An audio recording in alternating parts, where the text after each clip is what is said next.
Last champions league game Chelsea का। I think अगले एक दो सीज़न तक आपको अब चेल्सी चैंपियंस लीग में देखने को नहीं मिलेगी, because of the mess that we are in. जो हमारे ओनर्स ने एक मेस बना दिया है, उसकी वजह से अगर आज चेल्सी को ये मैच जीतना है तो एक मिरेकल, एक डिवाइन इंटरवेंशन की ज़रूरत होगी।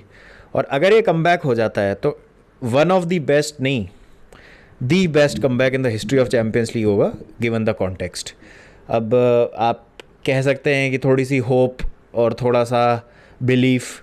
अब देखिए, एज अ फुटबॉल फैन वो तो कभी नहीं जाएगा। जो उम्मीद है ना एक कि टर्न अराउंड हो जाए, कुछ काश हो जाए, वो कभी भी नहीं जाएगा। एज अ फुटबॉल फैन आपको जो है वो बिलीफ रखना पड़ेगा कि आपकी टीम इम्पॉसिबल कर सकती है, चाहे उसका चांस 1% ही हो, तो ही फ़ायदा है मतलब अपनी टीम को सपोर्ट करने का। लेकिन हमको रियलिटी भी पता है, हमको सिचुएशन की गंभीरता भी पता है, हम वाकिफ़ हैं कि किस दलदल में हम फंसे हुए हैं। तो अभी के लिए तो हम मान लेते हैं कि कुछ नहीं होगा और अगले एक दो सीज़न बहुत ख़राब होने वाले हैं यूरोपियन फुटबॉल के पॉइंट ऑफ व्यू से, अनलेस जो हमारे मैनेजर हैं आते हैं अगले ही सीज़न और कुछ बढ़िया कर देते हैं और एकदम से हम जो है हमारा सारा मैच जो है वो सॉर्ट हो जाता है। बट जब तक मुझे लगता है कि कुछ होने की संभावना खास है नहीं। अब आज के मैच की बात करें तो देखिए, ऐसा क्या दिख गया मुझे या आपको पिछले वुल्स के मैच में, एस्टन विला के मैच में, ब्राइटन के मैच में, या रियल मैड्रिड की ही फर्स्ट लेग बात कर लूँ कि जो पॉजिटिव था, जो हम इस मैच में लेके आ सकते हैं। कुलिबाली नहीं है, चिलवेल नहीं है, थियागो सिल्वा शायद स्टार्ट ना करे, 3 एट द बैक के साथ जाएंगे, 4 एट द बैक के साथ जाएंगे, फ़र्क नहीं पड़ता है। बिकॉज टैक्टिक्स की हम बात तब करते हैं जब टीम सेटल्ड होती हैं। जब टीम ही सेटल्ड नहीं है, जब हमारी टीम में कोई सिस्टम ही नहीं है, कोई अप्रोच ही नहीं है, जब हमें यही नहीं पता कि हमारे कौन 11 बेस्ट प्लेयर्स हैं जो खेलेंगे, तो कोई फ़ायदा नहीं है टैक्टिकल डिस्कशन करने का। रियल मैड्रिड का हमको पता है, वही same threat Vinicius, Rodrigo, Benzema का वही हमको पता है। मिडफील्ड क्या होने वाली है, वेलवर्डे, क्रूस, मॉड्रिच। हमारे प्रॉब्लम ये है कि हमारे पास हमारी जो एक बैक लाइन में बहुत इंपॉर्टेंट हमारा प्लेयर है Ben Chilwell, that is missing.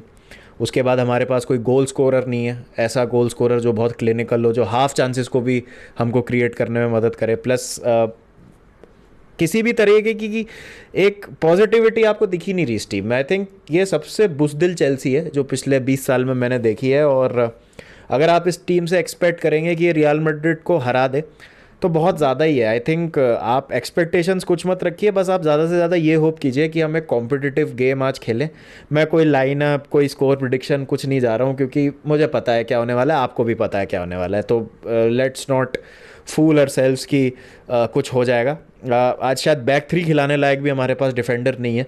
अगर बैक थ्री हमको खिलाना है तो हमको चालोबा, फोफाना और कुकुरेया की हमको एक बैक लाइन खिलानी पड़ेगी। फिर लेफ्ट विंग बैक कौन खेलेगा? अगर right wing back Reece James खेलेंगे, या रीस जेम्स को हमने राइट सेंटर बैक बना दिया तो लॉफ्टस चीक को विंग बैक खिलाना पड़ेगा। तो पता नहीं क्या होगा। ऑप्शंस बहुत कम है क्योंकि बदियाशीले हमने रजिस्टर नहीं कराया। थियागो सिल्वा की ऐसी रिपोर्ट आई थी, निज़ार कैंसेला ने बोला था कि वो एक स्ट्रोल ले रहे थे स्टैमफर्ड ब्रिज के अराउंड कैजुअल क्लोथिंग में। शायद उन्होंने एक सेटबैक सफ़र किया है ट्रेनिंग में, तो शायद वो स्टार्ट ना करे।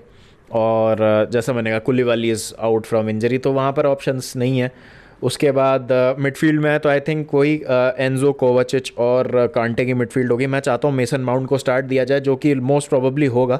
मेसन माउंट आप देखेंगे शायद स्टार्ट करेंगे आज का मैच। बट हाँ, दैट्स अबाउट इट। मतलब मुद्रिक मैं चाहूँगा स्टार्ट करे, बट कुछ फ़ायदा नहीं है उससे। जैसा मैंने कहा, एक टैक्टिकल अप्रोच, एक नुआंस, एक गेम की समझ होना बहुत ज़्यादा ज़रूरी है।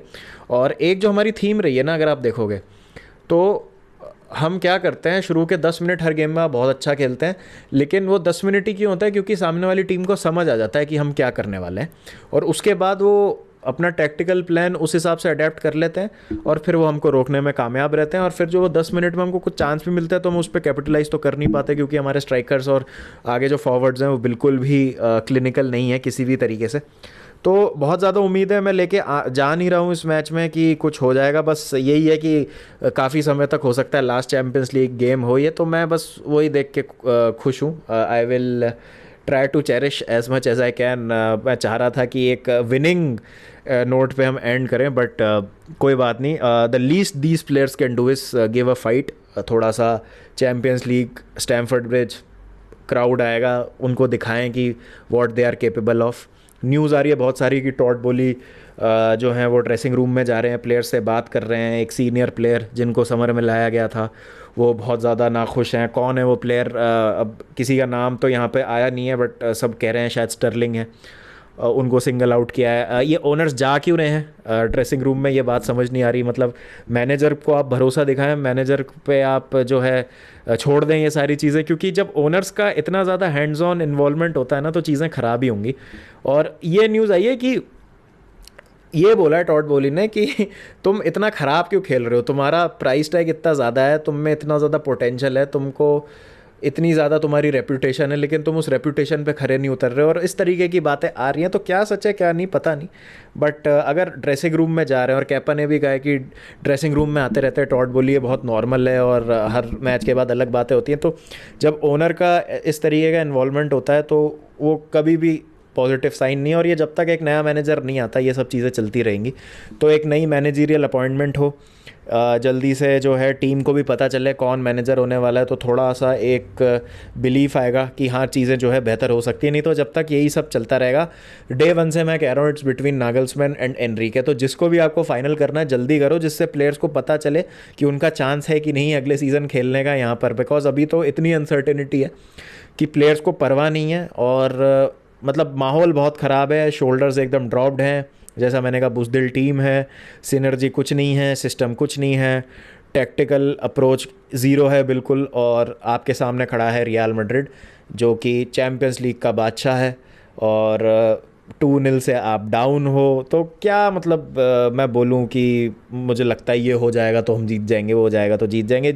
जैसा मैंने कहा अगर आज चेल्सी किसी भी तरह से सेमीफाइनल में क्वालिफाई कर जाती है चैम्पियंस लीग के, तो ये मिरेकल ही होगा, या फिर ये डिवाइन इंटरवेंशन होगी और भगवान ने चाहा होगा कि हम पहुंच जाएं। वरना तो मुझे लगता नहीं कि जिस तरीके की हम फुटबॉल खेल रहे हैं हम पहुंच भी सकते हैं आगे। और टू बी ऑनेस्ट हम जिस तरीके की फ़ुटबॉल प्रीमियर लीग में भी खेल रहे हैं ना, हम डिज़र्व करते हैं रेलीगेट होना। अगर मतलब हम अपनी जो फॉर्म है उसको पिक नहीं करते हैं। बिकॉज जो हमारे मैचेस बचे हैं अभी, Arsenal, Man City, Brighton, Brentford, Newcastle, Manchester United, ये सारे मैचेस तो मैं एक्सपेक्ट कर ही नहीं रहा हूँ कि हम जीतेंगे।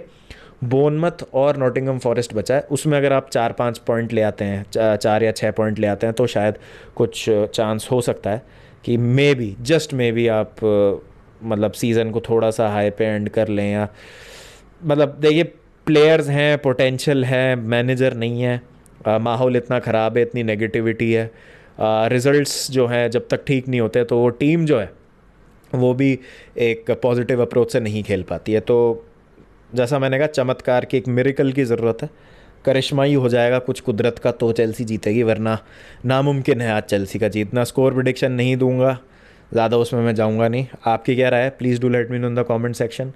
और as Chelsea fans let's pray and hope कि कुछ बढ़िया हो जाए।